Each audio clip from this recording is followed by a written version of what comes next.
been on like a generational run. I think it would have been a lot more fun to just combine the two. Is that Atari? Okay, this is gonna be fun. It's like the pipes screensaver. I love pipes. Texas solidarity, you know? There will be gore of your comfort character. We love taking down an evil tech startup, hypothetically, allegedly in Minecraft. Friends and gamers, I unfortunately made the mistake of going into this, one, extremely late, because it took me about 10 minutes just to find the page for this event now. And also I have like melted ice worth of my little drinky drink left. So this is definitely possibly gonna have to be multiple parts because I'm gonna need to walk away to get my water. Anyways, we are doing a very late Steam deep dive into the PC gaming show put on by PC Gamer for Summer Game Fest. I am literally, it's not been a full like 20 days since this happened. I would say it's been about 2 weeks, less than 2 weeks. It's not a Sunday when I'm recording this, it is a Saturday. So it's been just under 2 weeks, which means it hasn't been 2 weeks yet. Today we're gonna dive into the PC gaming show. This is the last Steam deep dive I am doing as a co-streamer. There will be one more going up after this because I was going to try and cover all of the Summer Game Fest events that I wasn't a co-streamer for. I prioritized the one I was co-streaming for though. So I did record one, the IGN showcase. That will be going up after this, and I wasn't a co-streamer, so I'm not prioritizing the upload of that one. This one will go up before that. I wasn't able to record any of the other showcases though, which is a little bit unfortunate because I think I picked the worst one of the ones I wasn't covering to cover. So that's where we're at there. There will be one more after this, and I am going to start recording demo dives this weekend as well. Steam Next Fest has been ongoing this past week. I have not recorded a single video yet.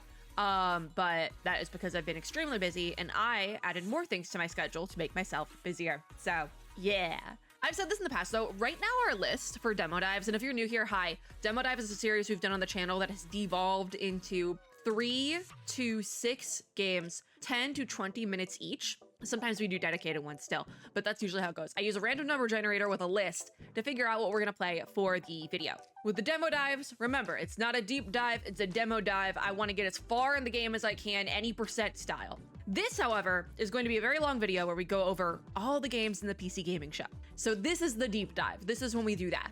But right now our demo dive list is sitting at 389. So we're gonna be starting with 390 on the list. Last year, I covered just over 180 of the just over 200 games I wanted to play. So that was from more events. We covered more events last year as well. So the amount of games has just like skyrocketed since last year. We're going to probably end up doubling it because we probably will break 400 today.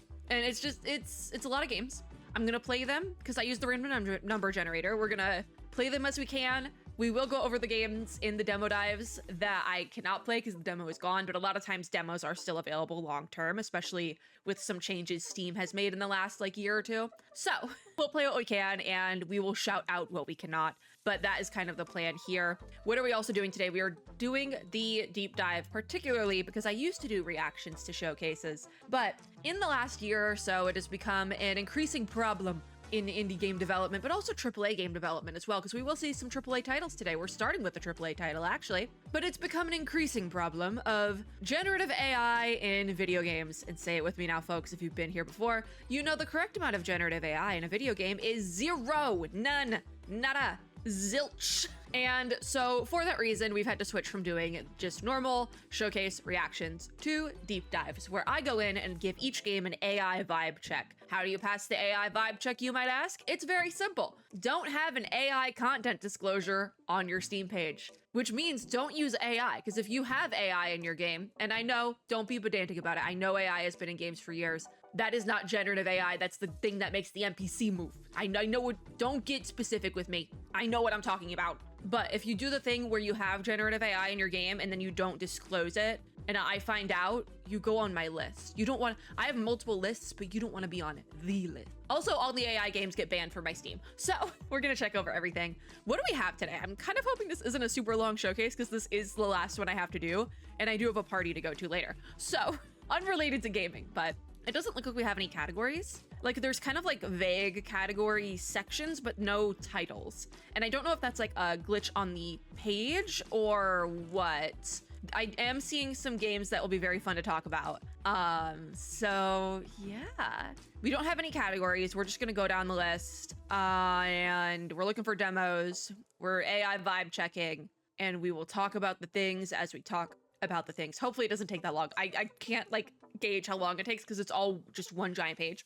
But we're going to start, like I said, with a AAA, Control Resonant, which actually this was at the main showcase for Steam Next Fest. And there was a song in the trailer they showed at, did I say for Steam Next Fest? Summer Game Fest. This was in the main show. There was a song they used in that trailer. I had to mute it in my video, but that song went so hard. I need to tell you, like the following week, so Steam Next Fest, oh my God, I keep calling it Next Fest. Summer Game Fest main show is on a Friday. That following Friday, my Spotify gave me in my release radar, which is like a weekly playlist they release on Fridays because New Music Friday, just smack dab right there, like second or third song, and there was the song from the trailer. And I was very happy about that. You know, we make a lot of jokes about our phones listening to us, but that one I was happy about because I wanted to find the song and I didn't think they were going to release it. So if you also liked the song in the Summer Game Fest trailer for Control Resonant, it is on Spotify. Control Resonant has a Spotify page. I don't know if it's on Apple Music, but it is on Spotify. Fun fact. You can go listen to it. It's very good. But this is a highly, highly anticipated game from Remedy coming out September 24th of this year. Explore a warped Manhattan. I actually didn't know it took place in Manhattan. That's kind of a lot more fun now. On the brink of paranatural annihilation in this thrilling action-adventure RPG. Unleash the extraordinary powers of Dylan Faden. I have no idea if I'm saying that name correctly. I know Dylan's correct, but I'm not sure about the last name. Sorry, apologies. My man Dylan. As he fights for his humanity and our survival against a reality-bending cosmic threat. Now, this does sound very good. I've not played a Remedy game before, but I do have to say this is kind of getting me. Also, that song went real hard. It is quite pricey for a game though. It's not that bad, I will say. We've definitely seen some worse prices during this Summer Game Fest. So the normal version is just about $60 and then the deluxe is going to be $70. That unfortunately is kind of going rate, but I have seen worse. It obviously does pass the AI vibe check. I do trust Remedy in that regard. They've released some really good games. Particularly, I feel like the last 5 years, they've been on like a generational run, but they've had games before that as well, I believe. So I'm actually gonna throw it on my wish list because we don't have a demo, but I am gonna throw it on my wish list and I kind of want to play it. My thing is, I think Resonant is a sequel technically. It looks like it might be like a standalone sequel, so you could technically play it without playing the first one. But the Ultimate Edition for Control is $40, released in 2020. And then what are the other ones? They did release Firebreak, which I think got like kind of middling reviews, but yeah, mixed reviews. Alan Wake was the big one, but was it the big one or was Alan Wake 2? It was Alan Wake 2. This list is not in order, I don't think. Or unless Alan Wake 2, is that only on, or is that coming soon? Because this, no, it's not in order because this Death Rally Classics from 96. Okay, this just is not in order. I'm like so confused. Yeah, I guess, did Alan Wake 2 come out? Because wasn't that the one that won all the awards? Is it just not on Steam? Well, that makes me happy that the upcoming Control game is on Steam because that would suck. It looked really good. I'm gonna put the Ultimate Edition on my wish list as well because I kind of do want to play it. It probably is a standalone, I would think, because the Ultimate Edition says it has a female protagonist, and obviously there's like a female protagonist in the main art here. So I would assume that they are kind of like standalone, but it probably makes a lot more sense if you play both of them. So maybe we'll do that because the Ultimate Edition is only like $40, which isn't that bad for a game. Okay, we're gonna move on to Warhammer. This is Total War Warhammer 40,000. Is this the collaboration? Yes, this was the collaboration bit, right? Because I remember talking about it because I'm like, you have a missed opportunity here. You could have called it Total Warhammer and it would have been a lot less like repetitive. I think you have a missed opportunity. It does pass the AI vibe check though. I probably won't play this, just saying, because I have not played either game that is involved here. Experience the brutal fusion of galactic strategy and grimdark warfare in Total War Warhammer 40,000. Take command of iconic factions, customize your war machine, and engage in devastating battles as you carve a bloody warpath across the stars. Release date is to be announced. I know this is highly anticipated because the two things that are collaborating are very beloved. I know Warhammer is one of those, but I think Total War is just the other franchise. Yeah, I think it would have been a lot more fun to just combine the two. I'm just saying. I've said this before. I still stand by that one. Then we have Acheron. Acheron? How are they saying it? Because I know it's Acheron because I play Honkai Star Rail, but I'm unsure. We'll say Acheron. Fast-paced, isometric team PvP looter where every item you find changes everything. Adapt your playstyle, build on the fly, and fight your way up to the top of the tower. Release date is to be announced. This is a multiplayer game, and I don't really play multiplayer games, so I'm not going to request playtest access either. Also because it probably is ending soon, quite frankly. But yeah, we've seen this game before. This has kind of been shown off at other showcases.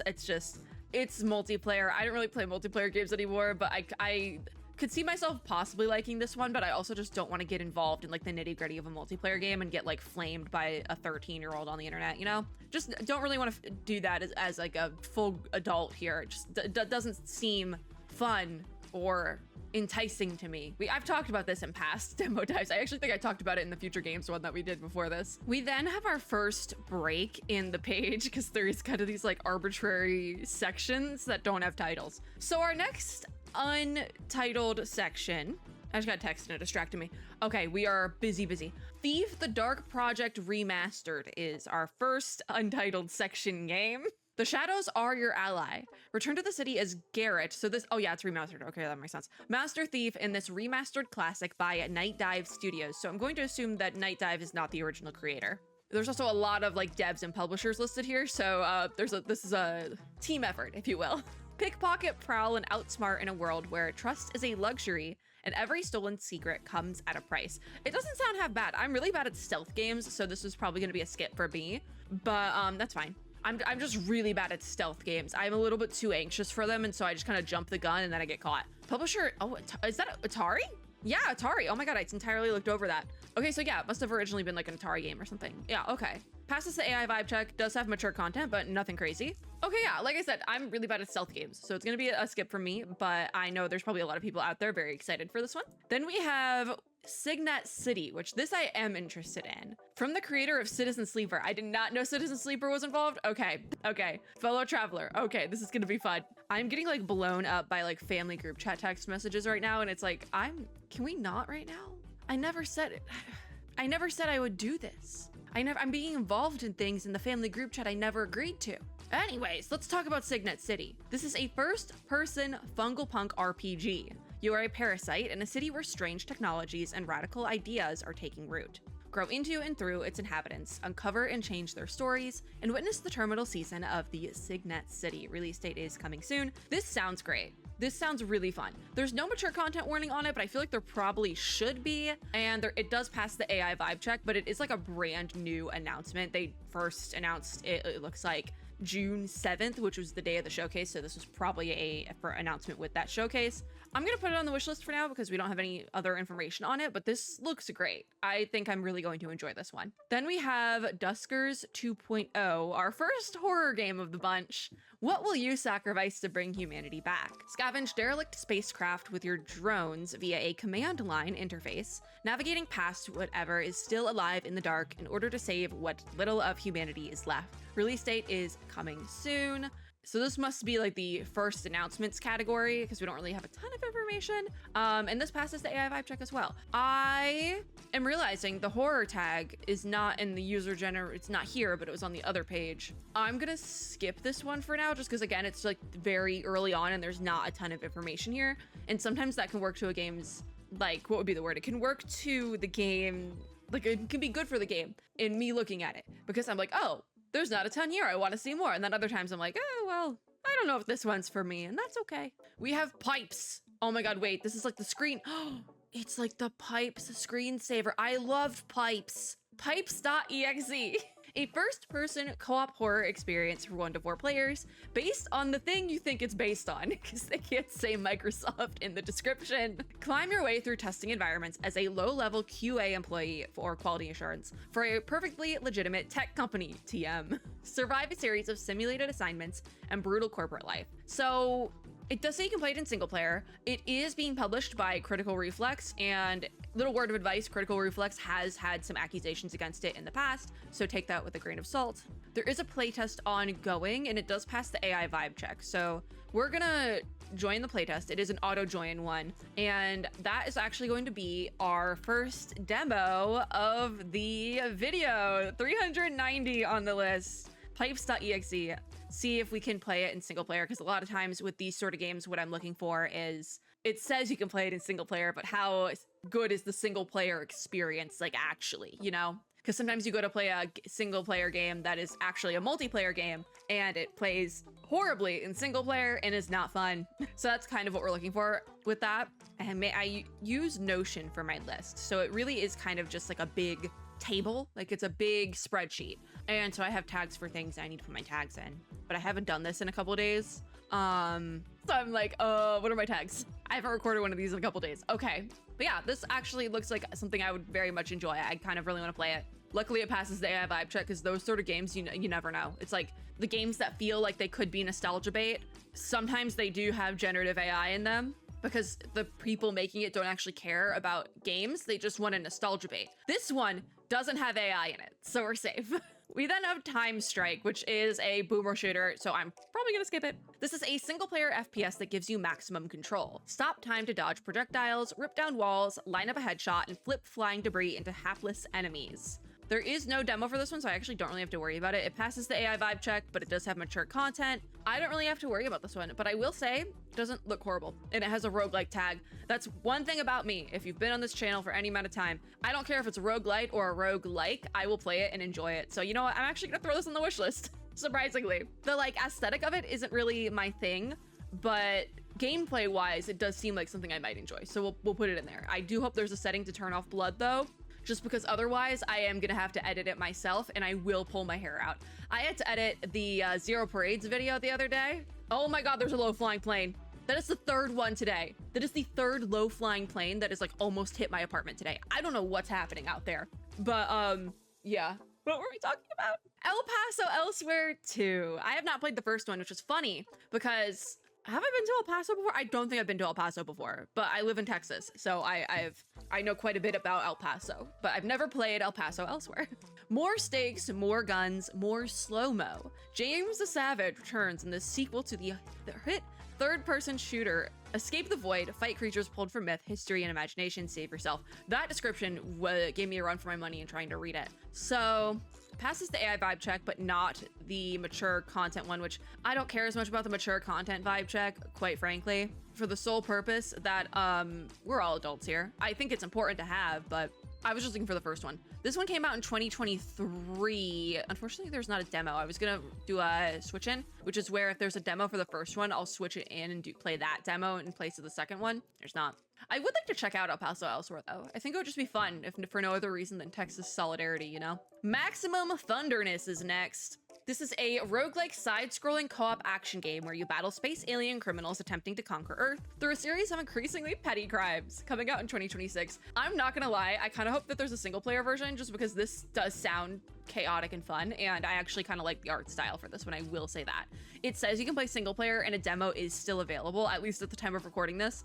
The Steam Next Fest banner is right here, and you can see it ends on June 22nd. I'm recording this on the 20th, so that might not be available for much longer, but I am gonna put it on our list just because I would like to try this one out. Some of the genres here are a little bit hit or miss for me, like they're not my favorite genres ever, but I am hoping that we can demo it because this does look like, at the very least, it looks like it'll be a fun time. I do have to give it the dreaded co-op tag though, because it is technically a co-op game.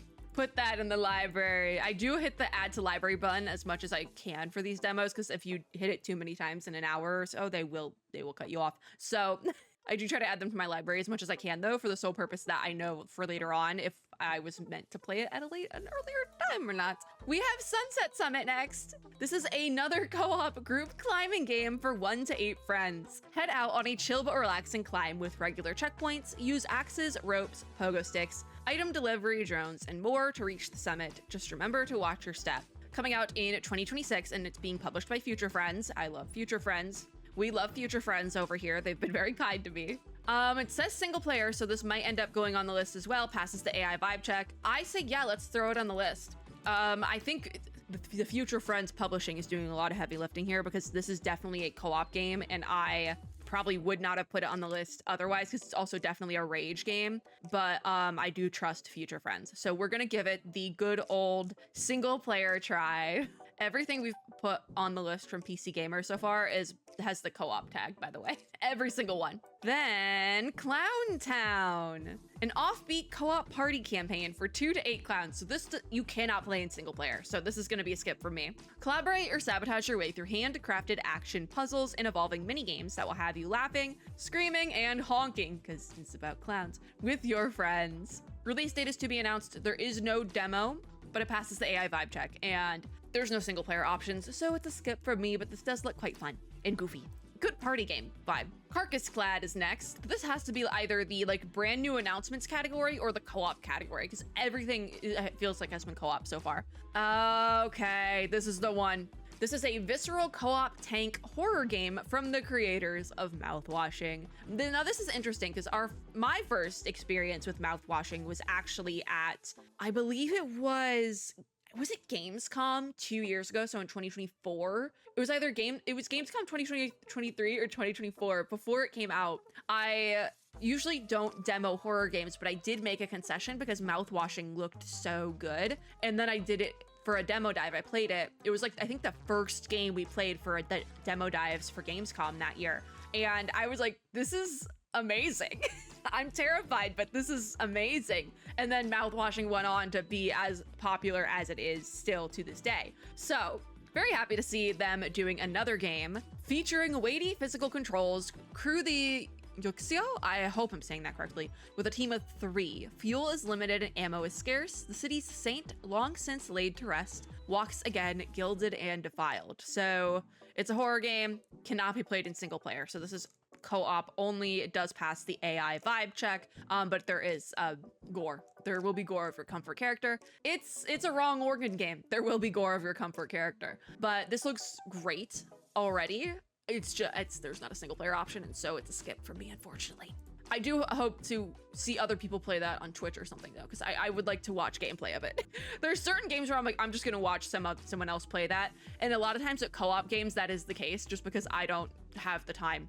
Gone Feral's next. Stalk your victims in Minecraft through 1980s America in this co-op roguelike assassination game. Improvise brutal kills with everyday objects, terrorize your targets, and get revenge solo or with friends. Hunt across iconic horror locations such as a summer camp, small town, farm, and a sprawling mansion. Release date is to be announced. There is a playtest that they are doing access request for, so it's not currently ongoing. They're just taking participants. There is a single player option, but I do think I'm just gonna skip this one because just looking at I might have to censor the page itself just to keep this in the video. So I'm gonna skip this one for now, but this is another one where if it comes up again at some point, or I see reviews for it once it does release, it might change. There's also not an ongoing demo, so it's fine. We then have Into the Wind, which I think is our first cozy game. I think we're out of the horror trenches. Drive, fly, and run deliveries together with your sentient motorcycle plane. So it's a flying game. I suck at those. Oh, the motorcycle plane's name is Hermes. Make friends, battle rowdy air pirates, grade your bike, decorate your home, explore the islands of Santa Rosa, and solve the mystery of your uncle's disappearance. This sounds great. It does sound great. It sounds like something I would enjoy. It's coming into early access at some point, but it does not necessarily say when. They are doing playtest access request right now. Passes the AI vibe check, so we're just gonna request access for now and play it when we can play it. But this looks like another one that's brand new. Yeah, so they started doing playtest signups on June 18th. So that was a couple of days ago. Brand spanking new. I look forward to hearing more about this one because also the sky here looks beautiful. One of the things that can get me is a nice pretty sky in a game. That and nice pretty water. Yup. All right, next we have a game that is probably going to be a skip for me. I can tell you that right now. Company of Heroes Definitive Edition. This features the original Company of Heroes along with the Opposing Fronts and Tales of Valor expansions, enhanced visuals, quality of life gameplay improvements, and 64-bit platform support. So this is a re-release of an older game, but one thing that you'll also know about me if you've been here for any amount of time, I don't tend to love war-focused games like this. So this is probably a skip for me. Passes the AI vibe check though. It does have gore. It's a war game. I would expect gore, but yeah, it's a skip for me. It's just not my vibe. Then we have the Vampire the Masquerade game, Eternal Whispers. Okay, this is a narrative-driven CRPG set in the world of darkness. Awakened from decades of torpor? I've never seen that word in my life, and I enjoy vampire media. Into a dark, modern Montreal consumed by political intrigue, buried secrets, and personal horror. I do love a little bit of political intrigue, and we're going to Canada. That's such an interesting location to be dropped down into, though, as a vampire. Montreal, Canada. It's not really what you think of when you think of vampires. I think it's funny. I think it'll be fun. Passes the AI vibe check, but there is gore of your comfort character once again. I'm putting it on the wish list. Yeah. This looks fun. Then we have Red Kiss, another vampire game. Dispatch a team of vampire spies, through the tense and fractured streets of Cold War Berlin. Fulfill your darkest impulses as you tap into their powers, gain their trust, and manipulate your way through this bloodthirsty tactical narrative RPG. Again, this sounds like something that I would really enjoy. The art style is insane. I love it. I really like the art style. Please pass it passes the AI vibe check. There is not a mature content warning on it, and I do think there should be, again, for a game like this, especially if we're dealing with vampires. Have a lot of blood. Also, just looking at the description here, yeah, I think we need some mature content disclosures, just saying. But this is also published by Fellow Traveler, so it'll probably be great. Put it on the wish list. There's no other information on it, but this sounds like something I would really enjoy. We then have our next unnamed category. I don't know if it's like these two rows of games here, and then this is a different category, or like it's all the same, but we're just gonna deal with this being a category. So we then have Star Trek Outposts Unknown. I do have to make a forewarning here. I never really got into Star Trek, and at this point I'm kind of too afraid to ask about it. But if you were making me decide between Star Trek and Star Wars, I would be more inclined to pick Star Trek, so there is that. But lead your crew across strange new worlds in this narrative-driven outpost builder. Research, explore, and build as you face a mysterious cosmic force that threatens a new ally. Your adventure awaits. Coming out in 2026. There's a demo for this one, and it passes the AI vibe check. So do we want to throw it on the list? Let's do it. I did say I'd be more down to play a Star Trek game than a Star Wars game. And you know, maybe if we demo this and I really, like, maybe that's a new, like, hyperfixation for me is Star Trek. I feel like I'm like 50 years too late and I'm not even close to being 50. So I'm a little bit late on the draw to that one, but it could be fun. I do like a resource management game, so I'm down to try it. Cassette Beasts 2002 is next. Cassette Beasts is already released. I believe this is technically a sequel. Record a battle infused with 250 beasts as you adventure alongside diverse companions in this monster collecting RPG. Set in London in 2002, play in single player or online to unmask an enigmatic occultist who threatens the realms of man and beast. When worlds collide, take the leap beyond. This actually sounds really good. Let's see, can we find the original Cassette Beast? Because we might do a switch in for this one, because this sounds great. I've not played the first one, technically. It's Raw Fury, which is gonna be a pain in the butt, because they release a lot of good games. So there it is. So the original game came out in 2023, and there is no demo for this one. So we're just gonna have to wait it out. I'm gonna throw both of them on my wish list. Maybe I can pick them up on a sale or something. I can get a bundle discount, so I might have to take that one up. Cassette Beast promotion at 65% off ends in like 25 hours. I am not going to be taking advantage of that, but the Steam Summer Sale, if it has not happened already at the time of this video going out, should be coming soon. So if not, I will wait for it on that. That's why I'm putting both on my list, because the 2002 particularly, so I know about information on this one, but the original is to possibly pick it up on Steam sale. Because that Beast is one of those games that I just kind of missed the draw on, because it came out in 2023, which is kind of when, like 2022, 2023 is when I started to cover a lot more indie games. So it kind of like that switch there, because I've always played a lot of indie games, but I didn't really start to cover them until 2022 or 2023. So some of the ones released in 2022 and 2023 I did miss, and Cassette Beast is one of them that I know I probably really like, so maybe we'll give it another try. Stronghold 4 is next. Return to the green roots of Stronghold in this narrative prequel to the original Castle Sim. Immerse yourself in a cinematic campaign, hone your siege craft with new mechanics in skirmish mode, and customize your castles with a wide selection of castle pieces and cosmetics.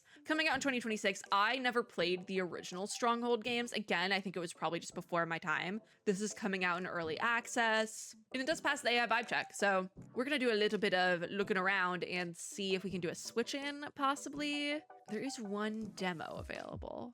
Why am I getting a call from Illinois? Oh, that could be a family member. There's a demo for the Warlords game. I think we're just gonna skip that. I know the Warlords is not my vibe. Yeah, we'll just skip that then. Okay, then I should probably, because that's the thing. Like, it's like I'm getting a phone call right now and I don't know if it's spam or not, because I forget to save phone numbers all the time. You know what? I'll see if they leave a message. We then have 2 fights in 2 tight spaces. I'm assuming this is a sequel to something, and they did, yep, this is a sequel. I do think it's really funny how they titled it that way for the sequel. I think that's clever. Agent 11 is back. The iconic tactical deck builder returns with new tricks up its impeccably tailored sleeves. And this time, it's with friends. Improvise within the space, adapt your deck to the challenges ahead, and overcome a roster of new enemies and stylish animated fight sequences. Coming out June 7th of this year, so it is actually out already in early access. So the original game was called Fights in Tight Spaces, and then this is 2 Fights in 2 Tight Spaces. Looks like they added co-op, but there is not a demo. So we're not going to throw it on a demo dive, but it does pass the AI vibe check. So there is that. I want to see if maybe the first one has a demo so we can switch in. Interestingly enough, this one is more money. There's no demo. The first one came out in 2021.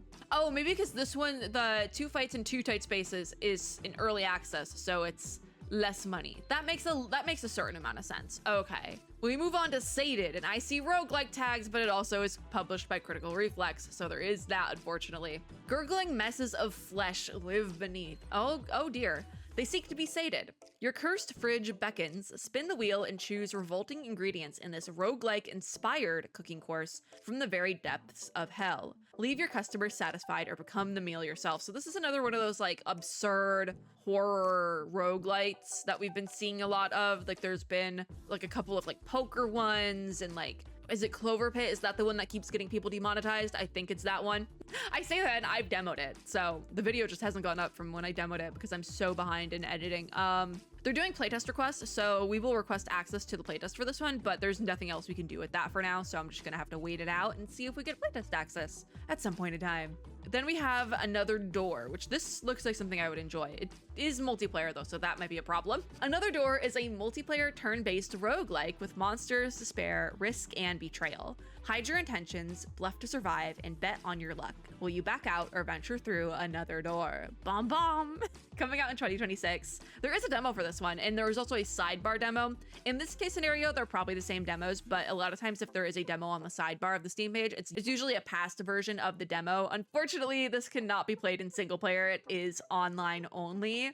Passes the AI vibe check though, so I am gonna skip this one, but it does look very, very fun and very, very enjoyable. But then we have Hacks 95, another one of those like nostalgia baity type early Windows games. I've played a couple of these recently, and there's a couple more on the demo dive list. Time travel to 1995 in this card-based computer hacking voyage. Take down an evil tech startup. We love taking down an evil tech startup, hypothetically, allegedly in Minecraft. And shadowy government agency to become a god to the freaks and geeks of cyberspace, all while being helped by an inconvenient virtual pug.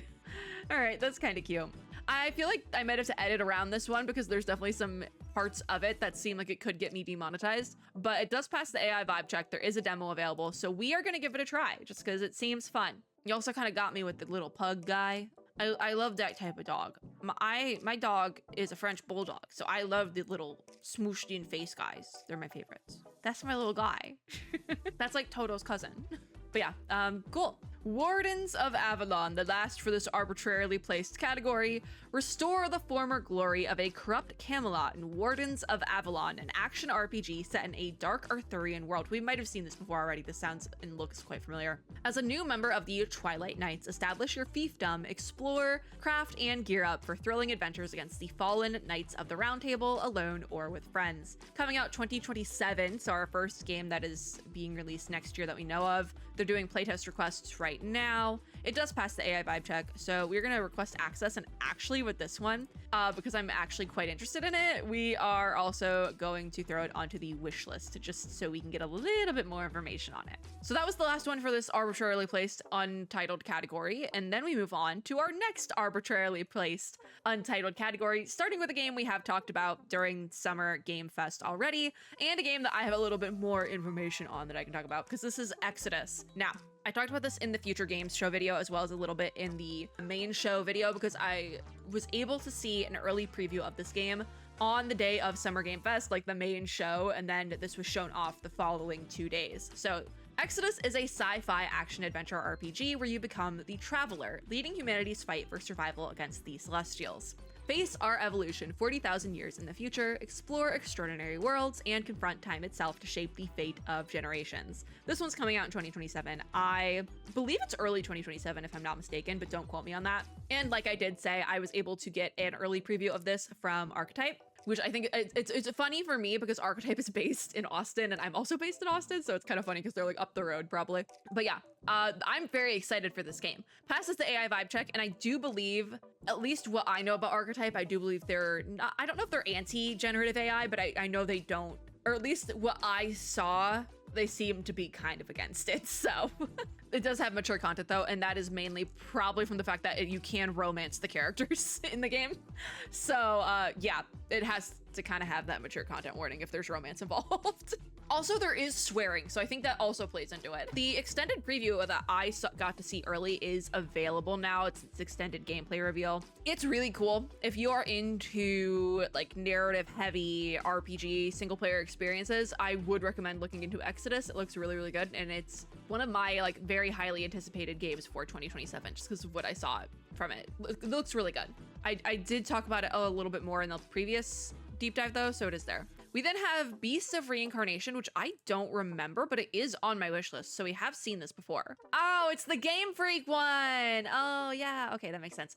Game Freak's brand new title, Beast of Reincarnation, is an action RPG with a fusion of real-time and turn-based combat. Experience the innovative one-person, one-dog action RPG in the beautiful yet harsh world of Beast of Reincarnation. What awaits at the end of Emma and Ku's journey? So this comes out August 3rd of this year. We do have a date for it now. So this was previously shown off because it is a Game Freak title that is not like a Switch exclusive sort of title. You know, like Game Freak does a lot of the Pokemon games, and this is kind of their first foray into something that is not that, if that makes sense. What are they? Is this like their Steam page? They do have some other games on Steam, obviously, but even like there's like Lego Party, the Hobbit RPG, like this, and then this Armatus is like their first like forays into I don't want to say non-child friendly games, but that kind of is the kicker, you know? I mean, there's still elements of this, like you get a dog in this one, so does it pass the AI vibe check still? Yes, it does, thank God. There's not any mature content warning on this, but I definitely don't consider this like to be a kid's game. The normal price is 60 bucks. The deluxe edition is 70, so it is like a top dollar title. I do want to play this. I really do want to play this one, so fingers crossed I have time when it comes out, because I actually do want to play this one.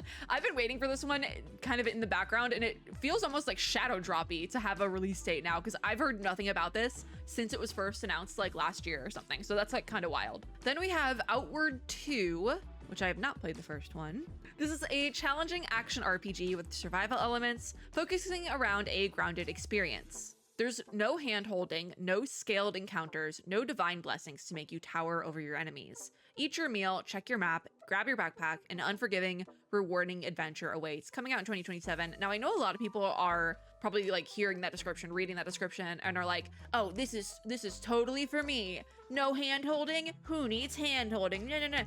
I read that and I just think, okay, so do we have accessibility controls? Because the quote-unquote hand-holding that a lot of gamers like to complain about is really just accessibility controls. And so I see something like this and I'm like, oh, are you just grindy for no reason? Like, some people have like kids and jobs. This is interesting though. It looks like we can join the playtest. It does pass the AI vibe check. I think we'll join the playtest because it can be played in single player, because it's an auto join. So we'll have that access to it, and I'll give it a try, but this is a very much like a red flag game for me, in the fact that I am not sure how I'm gonna feel about it, particularly because they're kind of like touting and like posturing that like, look at our super hard game, we don't have accessibility controls. And it's just like, dude, you don't need to be doing all that. You don't, it's not that serious. It's video games, my guy. You don't need to be doing all that. I made a new tag for it, the red flag tag, just so I know it's like, this game gives me bad vibes, but maybe we'll roll forward in the demo dives and that can change. I think we've seen this one before. Mr. Magpie's Harmless Card Game. I think this actually might be on the list somewhere. Hold on. Yeah, I think it is. No, it's not. Okay, this might be on my normal Player Nay list. Player Nay is another series we do on the channel. It's kind of just like the other version of demo dives where it doesn't have to be a demo. I'll play full games in a Player Nay video as well, just to get through my backlog a little bit more and decide what I actually want to play. I feel like we've seen this before though. There's no demo right now, so maybe that's why it's not on the list. A surreal corporate horror deck builder where you gamble your life for cash, dodge murderous Jerry cards, and maximize synergies to climb the company ladder in Mr. Magpie's office nightmare. Release date is still to be announced, and it passes the AI vibe check, but there is no demo or anything. I think this is one that I like wanted to demo, but there wasn't one, so we're just gonna leave it.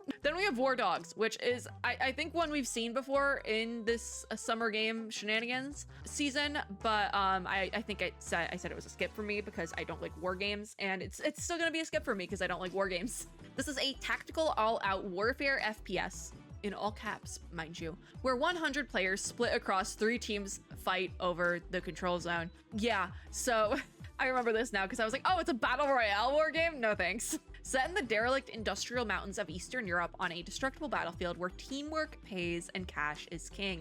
Coming out in 2026 to early access. There is no demo available at this time. I don't know if there was one before, but this is not my vibe, and that's okay. We're gonna move on to our next arbitrarily placed untitled category. Let me take a drink of my melting ice water. And I am now realizing I have to censor one of these. So thanks a lot to whoever titled their game that one. I'm not gonna move the page too much now because I don't want to have to censor it that much, but we're gonna move on to Serious Sam Shatterverse. Say that 5 times fast. And would you look at that, it's Devolver Digital. This is a co-op roguelite FPS for 1 to 5 players. Blast through shifting universes, stack wild boons, bend the rules with run modifiers, and hunt mental's deadliest forces. Fall fast, come back louder. Release date is coming soon. It is being published by Devolver Digital. We can request playtest access, and it does say you can play it in single player. It has that like wording of play in single player or with friends, play solo or with friends. And those are the type of games I'm like, okay, how well do you actually play it solo? But we'll request access for now because it does, I think it's tagged with rogue tags. Yeah, action roguelike, the just general roguelike tag. So I'm willing to try it for sure, but we'll see. Then we have Exo Rally Championship. It's a racing game, so this one's definitely gonna be a skip for me because I'm really bad at driving. Real life and in video games. This is the galaxy's most dangerous off-road racing event though. Remote, unexplored, extreme exoplanetary rally. Master a brutally realistic racing simulation and fight for every second gained on your quest to become a champion. This came out June 7th of this year. So this was actually shadow dropped with the PC Gamer showcase. There is no demo available because it was a shadow drop. It's already out and it passes the AI vibe check. So yeah, they closed the playtest back in February. So, or no, they closed the demo, but then they did playtesting and now it's out. So that's that on that. It's a skip from me. The next game, though, is not a skip for me. This is Arcane Eats. We have seen this one before. This is a roguelike deck builder with a delicious twist. Think like a master chef, balancing resources as you strategically combo ingredients to subdue hungry hordes. Recruit a legendary kitchen crew and rise through the heroic cooking guilds before the hunger, proper noun, consumes us all. Coming out in 2026, it is part of Steam Next Fest. And the demo is in my library, meaning I don't think we've demoed this before, so in all technicalities, this is our first demo dive reject of the video. It's not as bad as it sounds. Basically, a demo dive reject means that this was supposed to be in an earlier demo dive, like a themed demo dive run. So like a past Steam Next Fest or something like that. And I just never got to it because we used the random number generator. So I just never got to it. And therefore it is now a demo dive reject because it is sitting and rotting in my library. I do hope we get to try it this time. I think it might be already on the list though. Yep, this was at the Women Led Games showcase. So we're just gonna add the PC Gaming Show tag. I really want to try this one actually. I'm gonna put this, I also have a tag for if it's an anticipated demo for me, and I'm adding this to Arcane Eats because I do really want to play this one.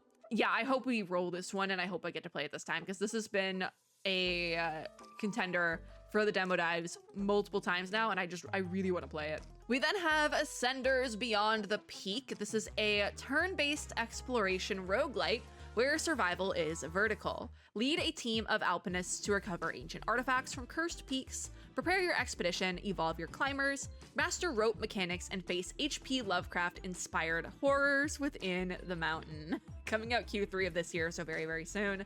I'm curious which H.P. Lovecraft-inspired horrors they picked, because I think it was in the Future Games video. I did talk about how there was a game in one of the previous showcases that was inspired by an H.P. Lovecraft novella that I gave a 1 star on Goodreads.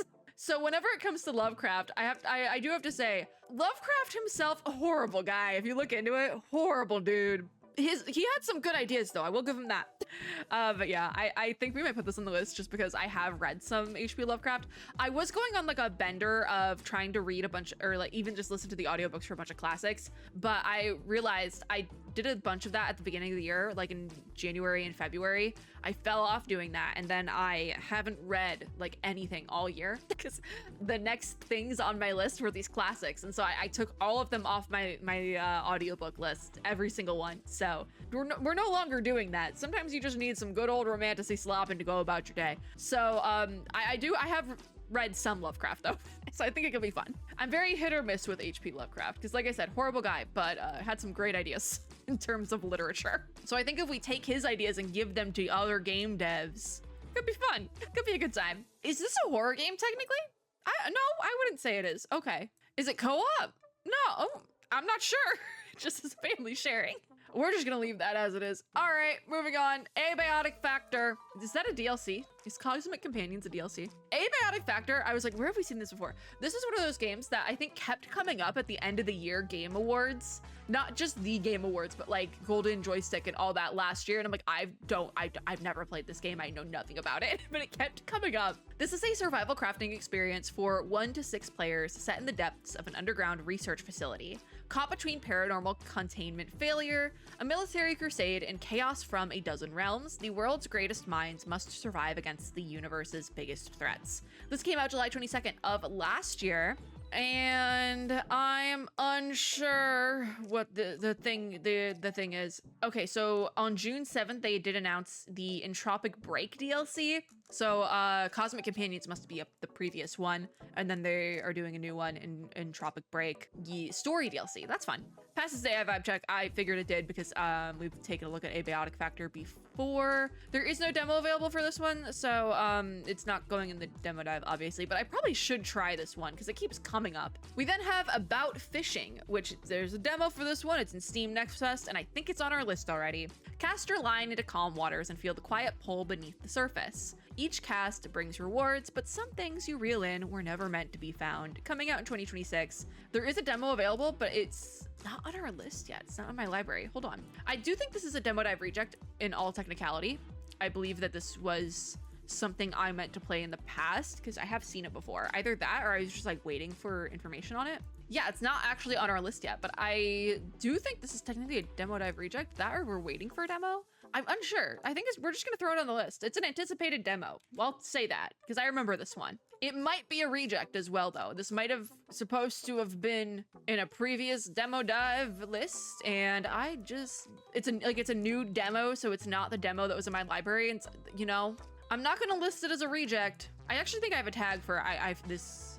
It could have been. No, okay. Well, it's anticipated demo, I guess. Also, it's a horror game. Yeah, that's a horror game. Okay, well, moving on. Now, I can't actually read the title of this game, and because I know I have to censor it, I'm not gonna move this page that much, but we have this happy game that I can't read the full name of. Assemble unruly people, they're people, into a mercenary squad and build your legend through reckless adventuring, bloody fights, lucrative looting, and dirty dealings. Choose your battles and your allies in this irreverent open world tactical RPG. There is a demo, but because I know I would have to censor it, I'm not putting that in my library, and I think we've come up with that. I think that's like the conclusion we've come to before, that I'm not demoing this because it would be a pain in the butt when it comes to me editing video and SEO. And oh, would you look at that? I need a drink of my little drink. It's our first vibe check failures. Well, wow, you know, that feels about right. That feels right that this game that could very likely demonetize me also has generative AI.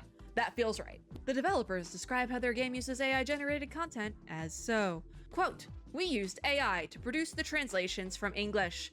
As we move through production, these initial texts will get reviewed by human editors." Unquote. So they don't actually say that they're gonna change it, because a lot of times they'll see like, it's just placeholder for now. We're gonna hire someone later on, and then sometimes they do, sometimes they don't.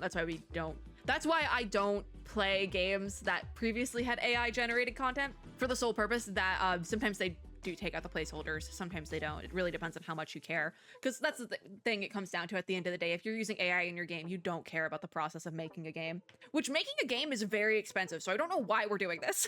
I know you're doing it to save money, but it's like, it's just bad in the end, because I actually have beef with AI translation for the sole purpose that I took foreign language classes all through elementary and college, like all the way through from elementary school to college, to the point where while I was in college, I ran out of language classes to take because I had taken all the ones my college offered for the like language I was taking, you know? And one thing you learn in these foreign language classes is if you use Google Translate, they'll know. The teacher, they will know, and you will fail the assignment.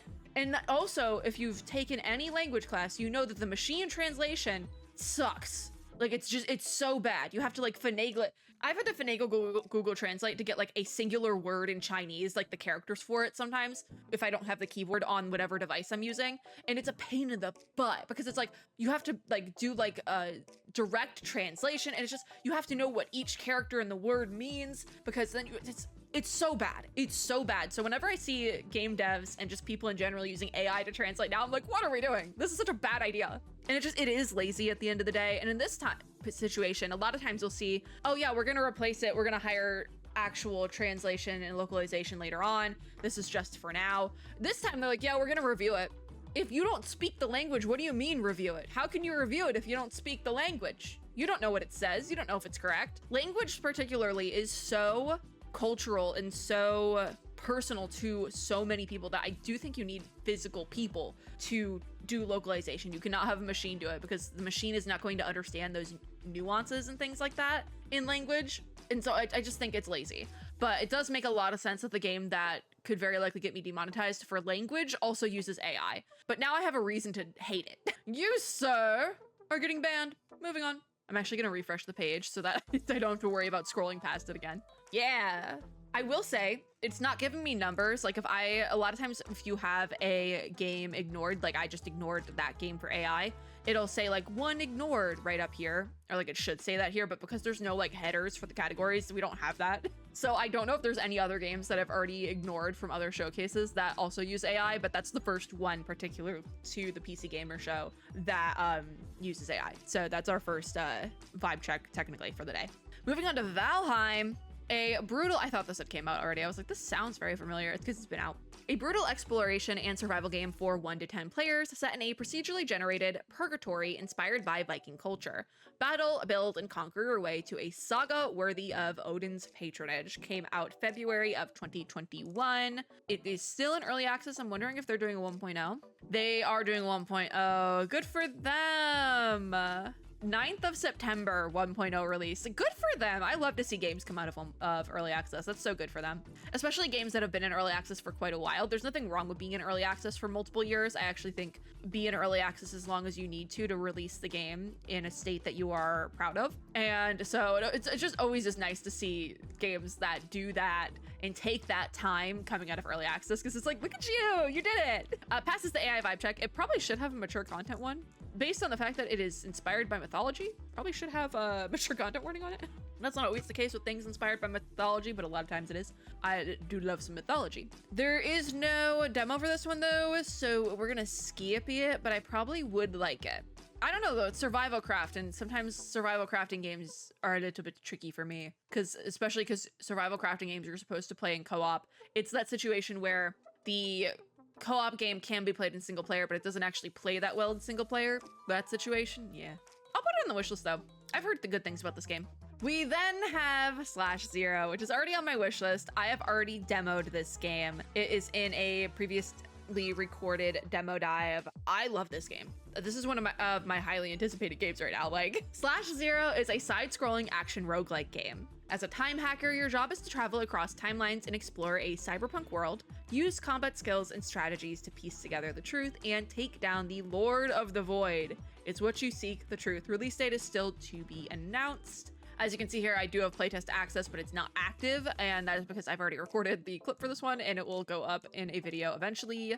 It'll actually go up in the video before all the rest of the summer shenanigan demo dives from this year, because I recorded it multiple months ago at this point. Passes the AI vibe check, thank God. I need this to like continually pass the AI vibe check. You cannot add AI to this one. I really look forward to /0. If you have not play tested it, go request playtest access because it's really good. I don't know when their next playtest is going to be, but it's really good. I really like it. Yeah, April 9th is when the playtest ended. That I think is the one I did. Yeah, this is a really fun game, especially if you like the anime games. Play this, it's fun. That is our last one for that category. And I think the categories shifted themselves. Oh, no, they didn't. I was looking at the category we just did. Okay. I was like, we looked at Serious Sam. I was looking at the wrong thing. Okay. So I was gonna take a break because my throat is starting to hurt, but we don't have that many games left. And I kind of want to get it done. You know, I've had multiple things I've had to deal with in the time from when I started recording this video. So I actually think I'm going to take a break, let my throat rest for a bit, and then come back starting with Impulse in like an hour or so. It's only 11:30. It's still morning. We got time for this one. We'll do the rest of this one later, which there's actually some games we've already seen in the rest of this. So this should be fun. This should be fun. BRB. All right, I'm gonna be so honest. I don't really know where we finished. I'm pretty sure we talked about /0, which means we probably talked about this category and then have to start here. That sounds right. So, okay, we don't have that much left to go through. Okay, this shouldn't be too bad. All right, let's get her done. So we're starting with Impulse. It's been multiple days since I last recorded. Also, yes, this is being recorded post Steam Next Fest. I did not look at anything for Next Fest. I did not open the page once while it was actually going on this year. Yeah, so apparently this was one of the most played demos of Steam Next Fest. Congratulations, Impulse. It's a multiplayer FPS game. I'm not really surprised. But Impulse is an upcoming fast-paced 6v6 movement shooter. Yeah. Wall run, grapple, hollow jump, pilot max, and paint, but it's like an acronym, so I don't know what that means. Your way through Freehold's vertical streets, outmove your opponent, or get outgunned. This is coming out, or came out, June 24th, 2026, so actually it's coming out tomorrow when I'm recording this, into early access. Okay. It does pass the AI vibe check, so, you know, I'm so scared to look at the top 50 for Steam Next Fest this year, particularly because I do fear that there's just going to be like an abundance of AI games, because part of the reason why I actually didn't look at the Steam Next Fest page while Steam Next Fest was going on and didn't do my usual like scouring of the fest, if you will, is partially because I am terrified of the amount of AI games, because I did see a lot of other accounts and other people on Twitter saying like, oh yeah, I opened Steam Next Fest and it was just like inundated with like a plethora of AI generated games. Like that's all Steam Next Fest was this year. So I just didn't look at it. I just didn't look at it because frankly, I'm so disillusioned with gaming right now that I just didn't look at it.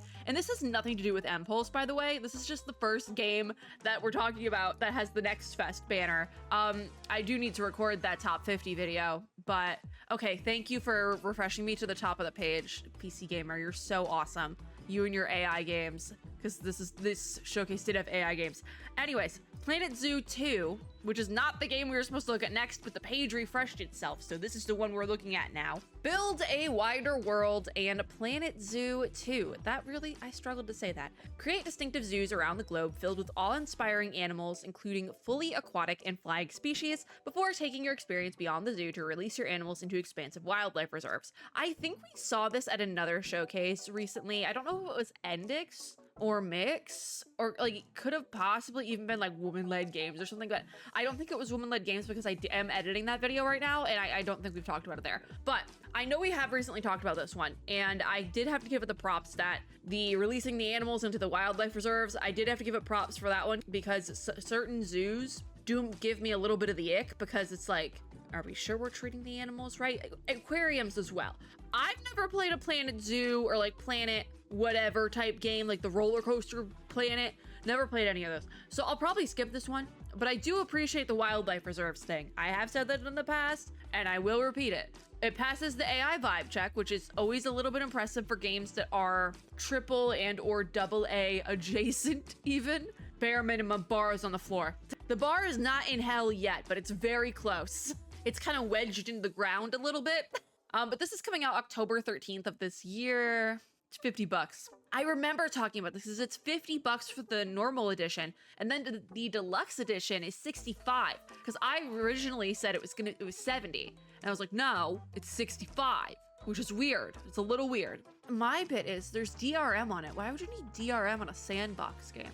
Who's cheating in a sandbox game? Just a question. Okay, Starseeker Astroneer Expeditions is next, and it has mixed reviews, so maybe we should dive into this one a little bit. This was from Devolver. I feel like we have maybe seen this before. Join the ESS Starseeker crew to explore strange new worlds, working together with friends to complete planet-wide objectives before the station journeys on to new planetary destinations. Collect and unlock powerful tech to help the crew tackle the perils of space. Release date is June 11th, so this is out. It is multiplayer only, so I'm not really concerned about playing it just because of the fact that I don't really do multiplayer games. I'm curious what went wrong. Okay, so on June 12th, they posted a day 2 recap with a message from the team. So I feel like this might do it for us here. And I am seeing the single player tag, which they have taken off. I just pointed that out. At launch, Starseeker carried a single player / solo tag, and we pulled it about 2 hours in. You can absolutely play Starseeker on your own, but we wanted solo players to know they were welcome. Or it's not but, it's and. We wanted solo players to know.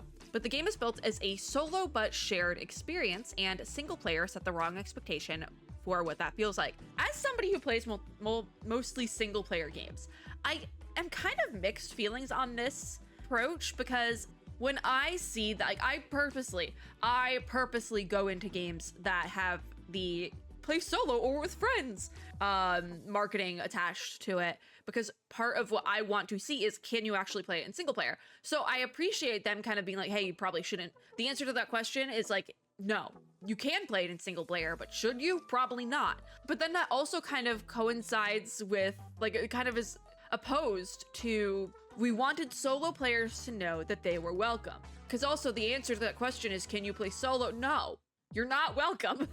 There's a lot of mixed messaging going on here. Maybe this is why they pulled the tag, but then also don't write in the message from the team letter that solo players, this makes no sense. This makes no sense. I see why the reviews are mixed. This makes no sense. They say the part we got wrong is that we pulled the tag quietly with no notes. A silent change to something you based a purchase on is a bad way to handle it, no matter the reason, which I do agree with that. Too silent, that's like if I bought a game, we have an example game. If I had bought Dave the Diver when it came out, and then they quietly added generative AI to it later on, which they did, that is exactly what they did, actually. I would have been pissed. I would have been so mad, because at that point, it's already been 2 hours. I can't get a refund. Pissed. I would have been so upset. I will make it clear. This is not a situation where they added generative AI after the fact. There is no generative AI. As far as I know, this game did pass the vibe check. I gave it a very brief little look. Did pass the vibe check. So that's not the point here, but that is an example. The Day of the Diver situation would have been comparable. I do find this so interesting though, because I get what they're trying to say about the single player experience, but also at the same time, you should have never marketed it that way. So like, I think this is the apology about that, but it's just so interesting to me. And also, why not release a version that is playable? It's so interesting to me that it is two like opposing messages, that they want solo players to be welcome, but also they're not. I find that so interesting. Maybe an extra person on like a marketing team could have fixed this. I don't know. So it looks like there was also a microtransaction thing, which I know that a lot of, especially on Steam, microtransactions are extremely frowned upon. As somebody who plays a lot of live service games off of Steam and is kind of used to microtransactions in games, I also don't like them, but I feel like I don't get as upset about them unless they are exuberantly expensive, i.e. Hoyo Games having like $300, $400 pay-to-play events in their games. Those I do take issue with, and I do call them out every single time they happen. But if it's like a 99 cents skin, I'm not gonna be up in arms about it. But I do know Steam in particular is very anti-microtransaction, very anti-live service. If a gacha game is ported to Steam, it having anything above a 60% positive rating is kind of like a feat. So there was server issues. Also, this isn't a sequel, which I do find interesting. Okay, I have another take on this. I don't know enough about the Astroneer franchise to have a full take on this, but they write that a lot of you came in hoping for Astroneer 2, but Starseeker is its own game set in the same universe, built around an entirely different core idea. I do find this interesting from a perspective of, I also have played games with this same premise. It's not the second game. Like, we're gonna use another gacha game as an example here, just because it's the easiest one. The Honkai franchise. We have Honkai Impact. Honkai Star Rail is not a sequel to Honkai Impact 3rd. You don't need to have played Honkai Impact 3rd to understand what's going on in Honkai Star Rail, and vice versa. Is there some crossover? Absolutely. Is there references to Honkai Impact 3rd and Honkai Star Rail? Absolutely. Is there going to be even more in Nexus Anima? Absolutely. I've seen the Auto Apocalypse renders. I know what I'm getting into, but I don't know enough to know how they marketed it, because if they marketed it adjacent to a sequel, I could see where people could get confused. Because I also do know the same thing happened with the Honkai franchise when Star Rail was announced. When Star Rail first started getting beta tested, there were people from the Honkai Impact player base who expected it to be a sequel, and it's not. So server issues obviously are always going to be a problem. I do see where some of these mixed reviews are coming from. I am very quickly going to go pop down to the reviews for the game in particularly, because I don't want to put anyone on blast, so I'm going to cut that part out. But I do want to see what happened. I'm very curious, because the devs can say one thing, but what are the players saying? Yeah, passes the AI vibe check. So the Dave the Diver example was just an example I needed to use. Okay, yeah, so what it was looking, I looked at just like a handful, the first couple of negative reviews, and it was a lot of people like not a fan of the online only gameplay. It seemed like players did want to be able to play offline, which again is something you see a lot on Steam, particularly is that you have players coming in who want to be able to play their game library without an internet connection, which I totally understand. It is ridiculous to have to play a game that is playable in single player, because they do even say it's playable in single player. I do feel like it's a little bit ridiculous to be able to play a game single player and need to connect to the internet. That makes no sense to me. But they did also remove that single player tag, and maybe that's why. It is early access, so again, I'm pretty lenient when it comes on to early access games. I think this being part of their early access launch as opposed to the official launch is a lot better. There's so much room to fix that in an early access. I'm just very curious, because again, I don't know the full story. I'm very curious what happened in relation to the launch of the game. I wonder if they'll do like an offline mode. I am curious about that now that they've seen that there's a demand for it. I would be willing to come back if they did an offline mode, but very interesting. I always find it so interesting to like kind of work our way backwards and see what went wrong. It's always interesting to me. So that was that unnamed category, which we took way too long with because I wanted to get into the nitty gritty of Starseeker. So we're gonna move on then to this game, Terranoth Heroes of Descent, but Terranoth is a registered trademark that I've never heard of. There's a demo that's still available. Heck yeah. All right, because we're in a time where I haven't recorded any demo dives, but I have said that all the demos I have collected from this year's summer showcase of summer showcases, if you will, I am going to go through my list, even if I don't get to cover everything. There's a lot of games on here that the demos will stay available, and a lot of games on here that I have special access to or that I have a full copy of already. So I'm keeping it. I'm gonna go through the list after the fact, essentially, and I will be adding the top 50 as well. So this still having a demo available means that it will probably be featured, actually. So step into the epic world of Descent with the first fantasy co-op tactical RPG forged from the legendary dungeon crawling board game. So that's why Terranoth is a registered trademark. Okay. Lead a company of fearless heroes across Terranoth. Is it registered trademark or reserved? I don't know what the R stands for, but it's a little like, it's copyright related. I can say it, but I can't sell it. That's basically what that means, I think. Survive against epic boss battles and turn-based combat and settle the fate of a world facing unending darkness. This was released on June 7th, 2026, and it passes the AI vibe check. So they have the solo or with friends on it, so we will be putting this on our demo dive list. Add it to the library. We got our first one of this half of the video, because I have not recorded I recorded the first half of this video like probably 4 days ago, so I have no idea if the tone is like the same, you know? There was a big gap. Oh my god, I pasted the title into my Notion and the R is it's an emoji. So I'm gonna put that on the list, and it needs the co-op tag of Doom. All right.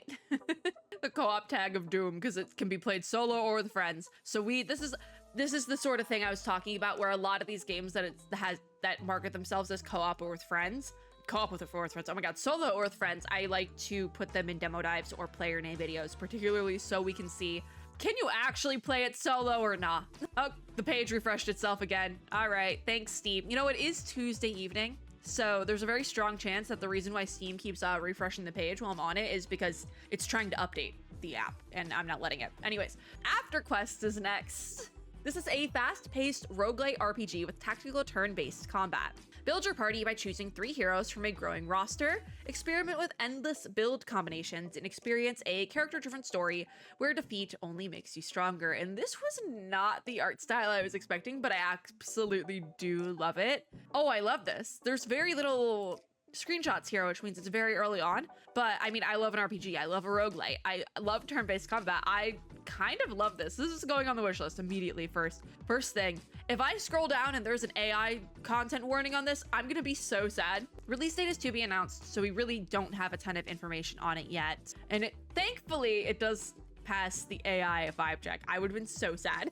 But also there is not a mature content warning on this, and just based on the fact that it's an RPG, I feel like it probably should have one, but you never know. It might not need one. I don't know, we'll see. There's very little info on this. We then have Windrunners.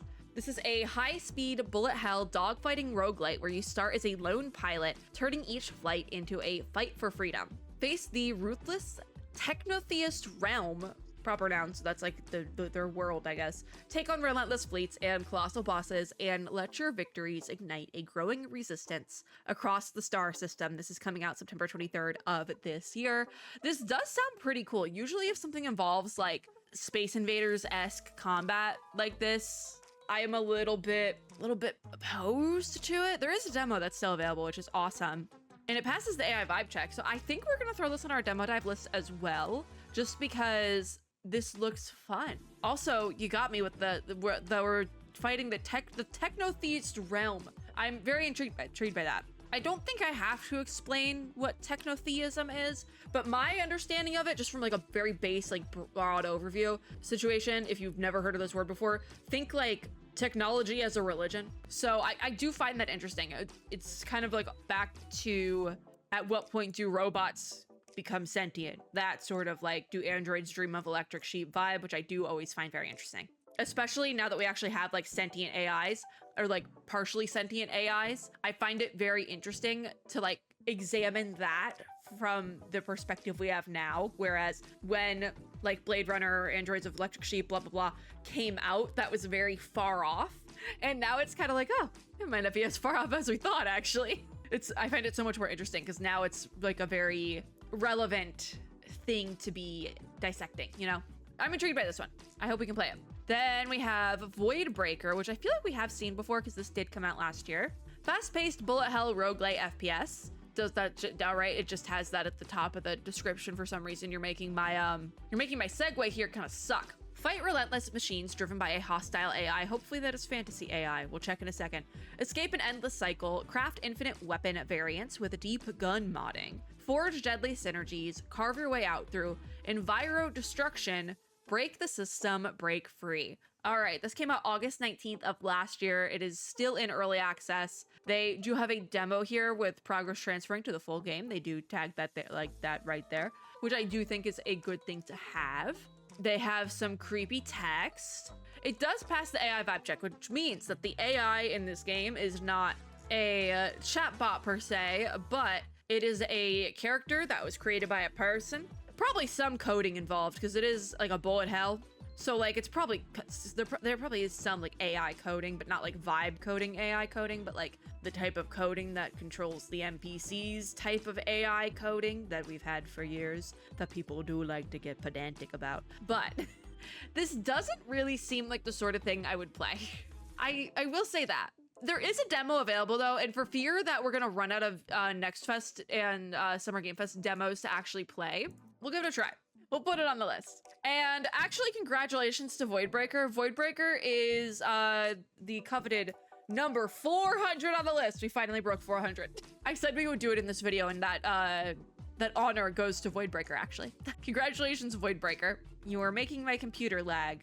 Anyways, we then have To Kill a God. This is already on my wish list. Craft your skill tree in this action roguelike where you must utilize skill and creativity to unleash devastating builds, all for one purpose: break the cycle, kill a god. Release date is to be announced. It is on my wish list, but it is not the demo is not in my library, which means it's not a demo to reject. But we have seen this somewhere before. Cannot tell you where, because there's no extra little awards section. They didn't fill it in, so I don't know where we've seen this.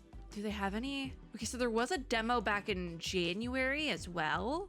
A new demo in last year, but I didn't cover the event it was at. Why is this on my wish list? Where have we seen this before? I'm curious.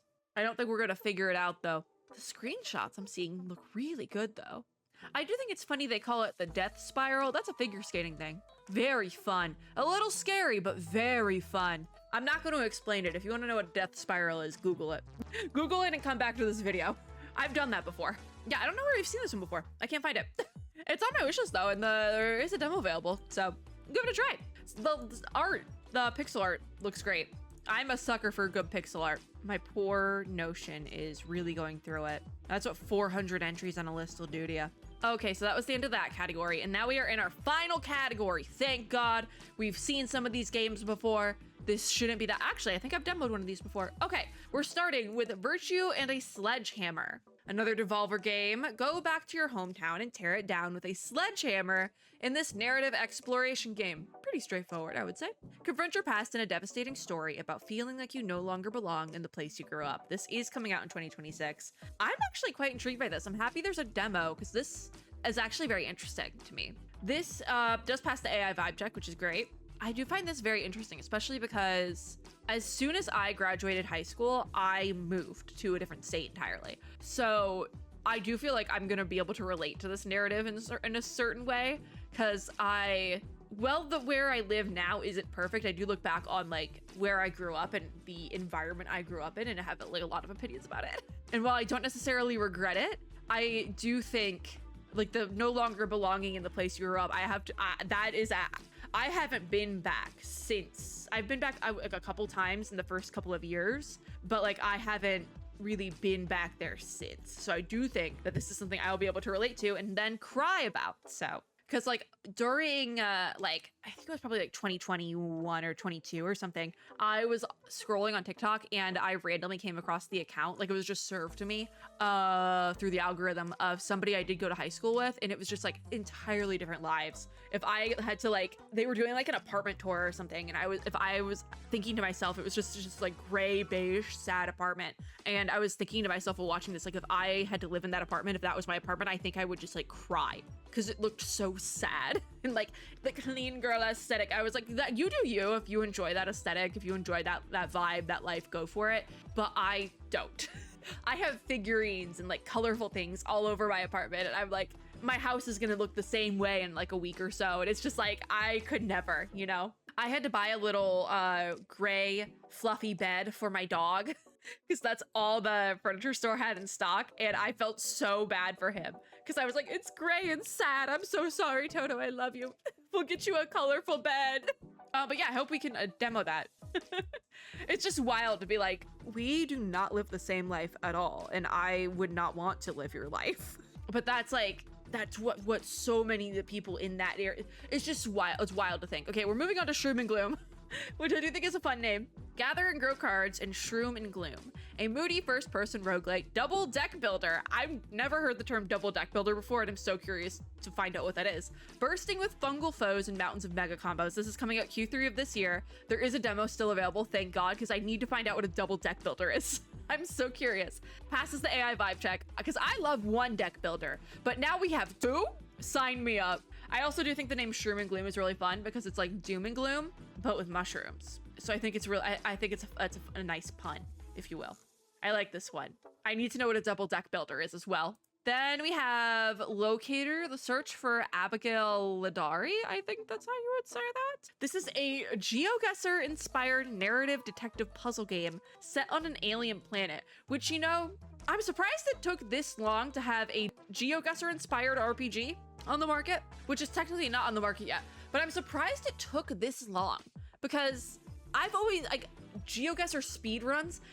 I've wanted to do that for a video, or like versions of that for a video, for so long and so many times, but I do fear that it would just decide to dox me for some reason. Like that is my one fear why we've never done a GeoGuessr video. So I feel like this is a nice alternative. As the cartographer, you must gather and examine clues to locate missing archaeologist Abigail Ladari and uncover the fate of an ancient alien civilization. Okay, that's cool that she was like investigating or like researching this alien civilization, and then she goes missing. So that's like cool premise. I thought she just went missing and it was like a missing persons thing, which I guess technically it is a missing persons thing, but like there's lore to it, you know? Release date is to be announced. Unfortunately, there's not a demo still available for this one, but this looks pretty new. There only is this one announcement of the trailer. So we're just gonna put that on the wish list. It passes the AI vibe check, thankfully. I want to see more of this. This sounds very fun. I think it's a really cool concept for a game, and we could have like multiple of these, you know? So then we have another Warhammer game, which we did talk about Warhammer a little bit earlier on. This is Dark Tide. It is on my wish list. Not really sure why, because I've never played a Warhammer game before. This might have been one of the ones that I was made aware of like midway through, I think last year, that I was supposed to cover and didn't. But take back the city of Tertium? I think that's maybe how you say it, I'm not really sure. From hordes of bloodthirsty foes in this intense and brutal action shooter. Warhammer 40k Darktide is the new co-op focused experience from the award-winning team behind the Vermintide series. As Tertium falls, rejects will rise. This came out November 30th of 2022, actually. So maybe not. I'm curious why I put it on my list when it's the co-op focused one. Like, how did this end up here? Because there's not even a single player option. I do think I'm gonna remove this from my wish list just because I don't think I would enjoy it. It passes the AI vibe check, but like it came out in 2022. So I don't think I would enjoy this game, quite frankly. But it does look like the big update that they were pushing might have been this new class out now, a new DLC, because this game did come out in 2022. So if there was a thing, you know. But yeah, this doesn't necessarily look like the game for me, which I don't know why it was on my wish list, but I digress. We then have Armadas. This is a third-person roguelite shooter set in the demon-infested ruins of Paris. You got me there. Listen, I used to play a lot of shooters, and then I decided I didn't like to be yelled at by 13-year-olds on the Overwatch servers, so I stopped. But if I can find, and I say this all the time, if I can find a good RPG with shooter mechanics that I don't have to get yelled at by a 13-year-old to play, sign me up. Also, demon-infested Paris sounds great. Not necessarily like, in theory sounds great. From behind a screen, sounds great. As the last supernatural warrior of an ancient order, also a very fun premise, armed with powerful firearms and incredible celestial powers, scour the city in search of a lost gateway to heaven, the Sunless Gate. Love it. I actually had somebody describe me as being a very celestial person today, and I liked that a lot, actually. Technically, it was my dog has a harness with like galaxy print on it, and they described the harness as being very celestial, and then they said like your owner, like me, and I take that as them describing me as being very celestial, and I appreciated that comment. It was very nice. But this looks like something I would like. Thankfully, it passes the AI vibe check. I would have been mad if it didn't, because this looks like something I would enjoy. There is gore of your comfort character though, so be aware. Hopefully there'll be a streamer setting. There's no demo though, so we're just gonna throw it on the wish list because I want to know more about this one. Demo availability ends April 20th. So a demo does exist for this one. It's just not available right now. Launching this winter though, that was their big announcement. So it says 2026, but this is gonna be launching at the end of the year. So that's fun. All right, I think I just got a 4th version of an email I've already gotten 3 versions of today, just so you all know. I can't tell you anything more than that because it is work related. This work related. It's related to this. So I can't say anything more than that, but I've gotten 4 emails today of the same thing. Revamp. We have seen this game before. It's already on my wish list. I forget where, but I do remember thinking this was sick. So rule as Dracula in this castle defense roguelite. Shape your fortress room by room, command an army of monsters, and step into battle yourself to protect your throne from relentless mortal invaders. A war waged for eternity for the love you couldn't save. So obviously, I think this is so cool. I love the Castlevania franchise. The little bits I've played of the OG games as well as the animated series, I love it so much. So this was something that I really was excited for. Selling the fantasy of being Dracula. Whoever is titling these like Steam announcements, you're doing a great job, sweetie. Like, this sounds like the name, might be niche, but this sounds like the title of something, like a panel you would see at a convention that I would be like, oh, I gotta go to that one, you know? Selling the fantasy of being Dracula. If that was on a con schedule, I would go to it. I would. I'd be like, yeah, we're going to that one. But yeah, I really like this a lot. There's still no demo. I would like a demo, please. I think that's my one thing. Can I please have a demo? Oh yeah, this was the one that it's roguelike tower defense. They say castle defense roguelite in the description. The user defined tags then are tower defense and roguelike. And that was what got me because it's tower defense. And I say this all the time, I can be hit or miss with tower defense. I do hope I like this one though, because the art is really, really good. The fantasy of being Dracula. Come on. That's so good. Okay, there are no ghosts at the Grand, which is funny that we're talking about this game today because I was editing shorts last night and got to the shorts version of talking about this game from the Future Games show that happened spring of this year, because I'm that behind on short form. Yes. So I didn't really have much to say about it in that short though, so the short didn't get posted for that one. Fun fact, these like showcase deep dives, I cut every game clip for short form, and if it's interesting enough when I go to edit the short form, it gets uploaded. If I don't think it's interesting enough, like I didn't say enough about it, that was fun, I don't post it. So yeah, every single game we've talked about today, it's been clipped for short form. Anyways, inherit a crumbling English hotel and restore it by day while battling ghosts by night. With a sardonic cat, a talking power tool, and a twisting supernatural plot, this is a musical mystery unlike any other. I am still a little bit, I remember the musical thing now. I hit my mic, but I do remember the musical thing now. I was shocked by that last time. Will you be able to hold it together while everything around you falls apart? Coming out Q4 of this year, so we do kind of have a date for it now. I don't think we had a date for it at the short form version the last time we covered it. This is a demo dive reject. It was supposed to be demo dove into probably with Future Games earlier this year. Not the summer Future Games that we covered before this one, the spring one that happened in like April or something, that one. Passes the AI vibe check still, which is great. I am intrigued by this. I do like the idea of playing like cozy hotel sim during the day and then ghost hunting at night. I think that's very fun.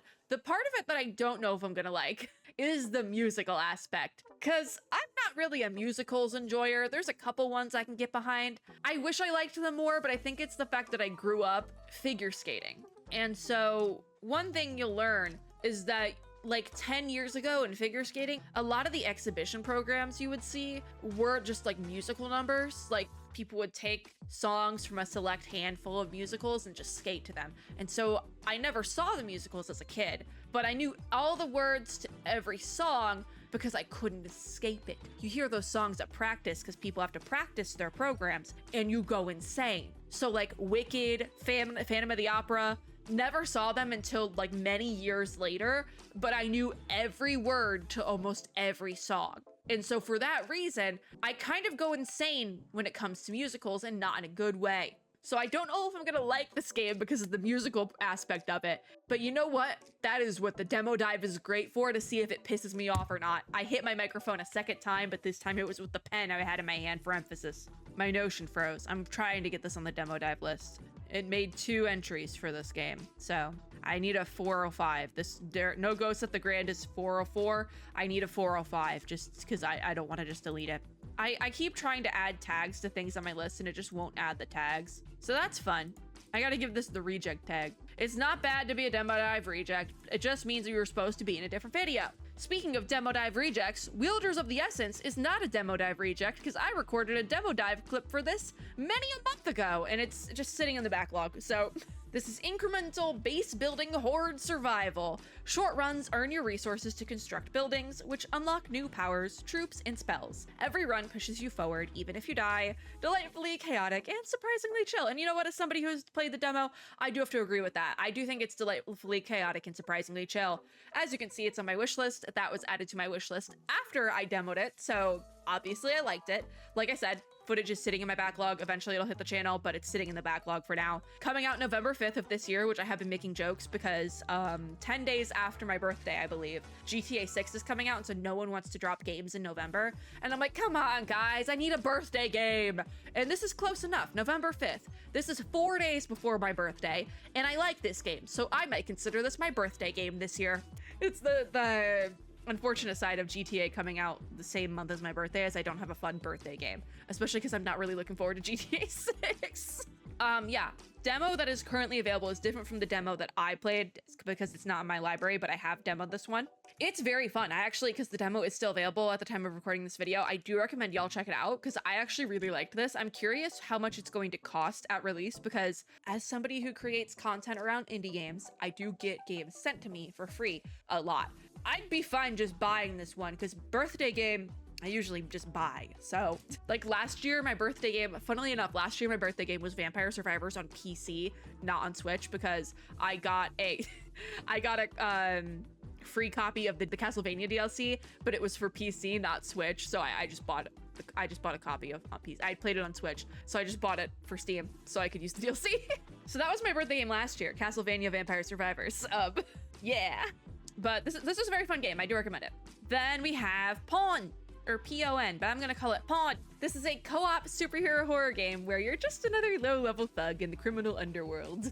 Justice never sleeps, stick together, watch each other's backs, or be trapped here forever. It's already here, don't let it find you. So this is like friend slop adjacent. It's not like, there definitely was some, not to say every single friend slop game had no effort put into it, but it's stylized a little bit. Passes the AI vibe check, which is always a fear when we have a game like this, because a lot of the people call it friend slop for a reason, because a lot of these games are just churned out. But this one, I don't think it was just churned out. I would give this one a little bit. Anyways, the release date is coming soon. There's no demo. It's going to be a skip from me still because it is entirely in multiplayer, and I don't really play those games, so that's fine.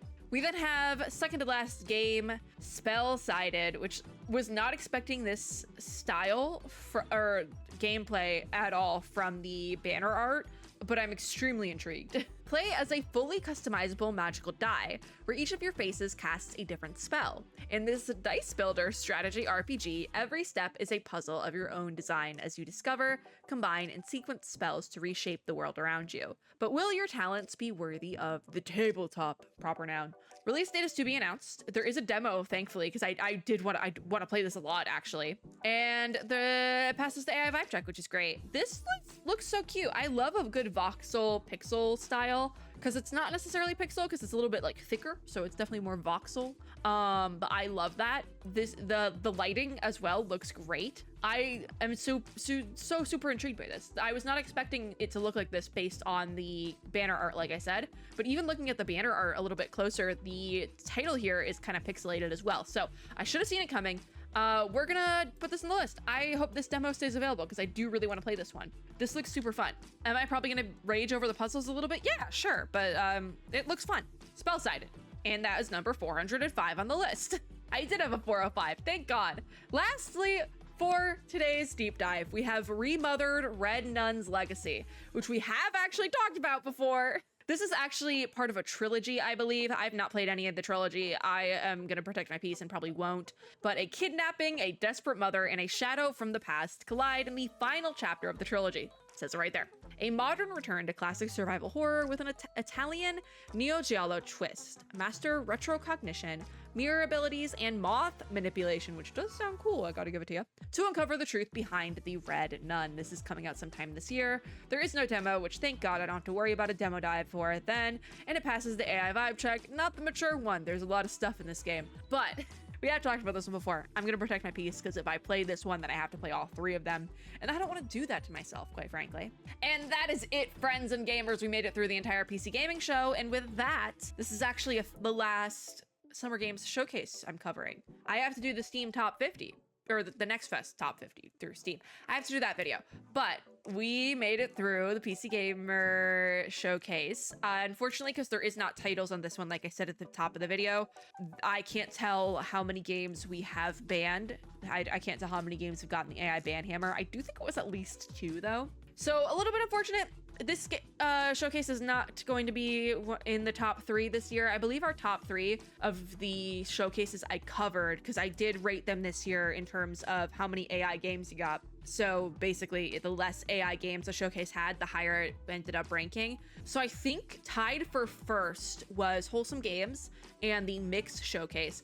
Hypothetically speaking here, Mix should be first because Mix had more games than the Wholesome Games Showcase. So if it's like a percentage thing, it would have been actually okay. It's more impressive for Mix to not have any AI games at it because there was so many more entries than Wholesome Games, if that makes sense. However, I liked Wholesome Games better because I liked more of the games in general, just because I'm more of a cozy gamer than like a horror gamer or like other genres. Like I prefer a cozy game to certain other genres that Mix had more of. So like personal preference worked in. I do have to give my top spot this year to wholesome games just because that's a little bit of a personal one. I still am allowed to have a personal preference. So technically, tied for first is Mix and Wholesome Games. I think Frosty comes in next at third place, because second place is tied up in the tie for first. In third place, Frosty comes in. I think they had one game, and then below that, all of the showcases had at least like 3 to 5 AI games, if not more. And so they're all kind of tied down there below third place. I actually do think PC Gamer only had like 2. So PC Gamer might actually be in there at 4, surprisingly. Kind of came in there.